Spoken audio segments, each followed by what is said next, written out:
Jeff, first time we've got to speak to you following the game on Sunday. It's his biggest challenge, there's no doubt about it. Does he turn it round? And will he do it quickly? Depends what turning round is, really. Does it turn it round in terms of winning the league? No, he doesn't. But it's no divine right of Manchester City to win the league time and again. I thought he was terrific in his attitude on Sunday.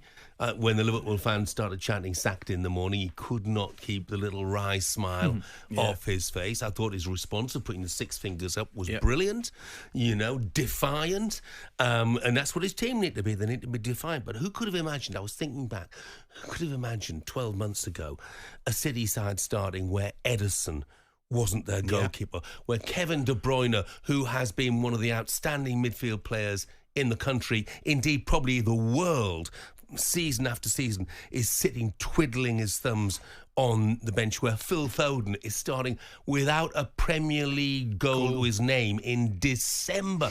It's absolutely unimaginable. I mean, the last time I remember a collapse, if you like this, was when the big bad wolf blew the houses down, of the little pigs. Yeah. It's been a huge collapse. So look, do I see them winning the title? No. Do I see them improving? Yes. There were times in that game, after they weathered the storm early on, there were times in that game where you thought, maybe City could nick something here before the penalty. So it looks like it's all doom and gloom at the moment, but I'm not quite sure. Pep said we've got no pace in the middle. And I think that's exactly it's right. evident. The one thing you would say, I actually don't think, being honest with you, I don't think the weekend was the problem. Because I think Liverpool, on that form, will do that to any team in Europe. Well, we saw it on the Wednesday, they did it to Real Madrid. I know Real Madrid did a few out, but Liverpool at home, when they're in that form, will beat anybody. So I don't think that was a major problem for Manchester City. What's happened to City are the other games? 3-0 up against Feyenoord, that kind of stuff. Losing 4 goals second half against Lisbon. Domestically losing 4 games in a row. That's a massive problem. I hear what Jeff's saying. I'm loath just to write them off at this moment in time, because looking at them, they do not look like a team that can go 15, 16 games and win the lot. That's the one thing you would say, which is what they're going to have to do. I think the other big issue for City now is that, in the past when sides have gone to the Etihad, or even played City at home, but particularly when they've gone to the Etihad, they've gone there with that fear factor, with that expectation, whether they admit it or not, the expectation that they will lose. And if they came away with a point, it's a fantastic result. I tell you, who they got next? Nottingham Forest. Forest tomorrow night. Forest will go there believing they can win. So that fear factor has gone. The approach of opposing sides is going to be totally different to what it was this time last season. I mean, there are so many different factors that aren't going right for City. But is the Kevin De Bruyne situation a really strange one? We know he's missed a lot of football, but he is back. We saw a couple of substitute appearances going into the Liverpool game.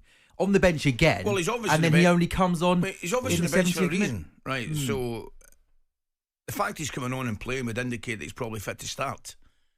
They just look. He doesn't even look himself, to be honest. I think a fit and top of his game, believe it or not, Kevin De Bruyne squares that chance right at the end to give Haaland a tap in. Because he's vision, and he's just not firing on all cylinders. And of course, there will be question marks about Kevin De Bruyne now. Has he been at his peak, and is he now gone over the edge? Time will tell.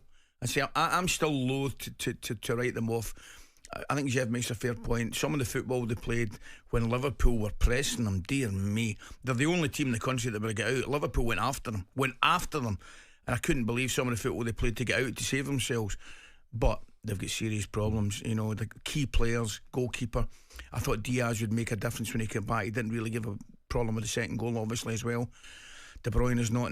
Phil Foden's not scored a goal. It's absolutely amazing.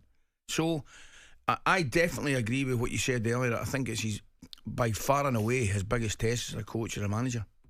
Thanks, Sam. Thanks, guys. And that was a look at today's back pages with Tesco Mobile for Business. talkSPORT Breakfast, waking you up Monday to Friday morning from 6 a.m. on AM, on DAB, via the talkSPORT app and on your smart speaker. talkSPORT.